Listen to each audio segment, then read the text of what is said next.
Yaba mfowethu, ngivuka nezindaba ezimnandi namhlanje inqwaba.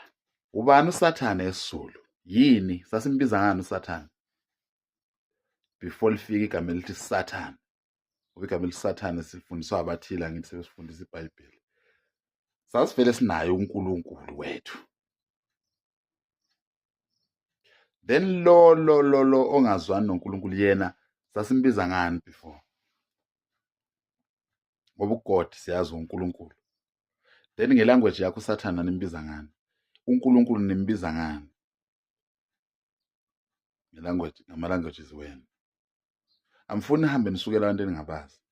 Niphapha kanjalo nini? uSathane this, uSathane that. Wayengubani uSathane ngolimi lukanyoko? Your mother language, mother tongue. Wayengubani uSathane? Hamba nisukela oBhebhe lapha nibabiza ngoSathane. Futhi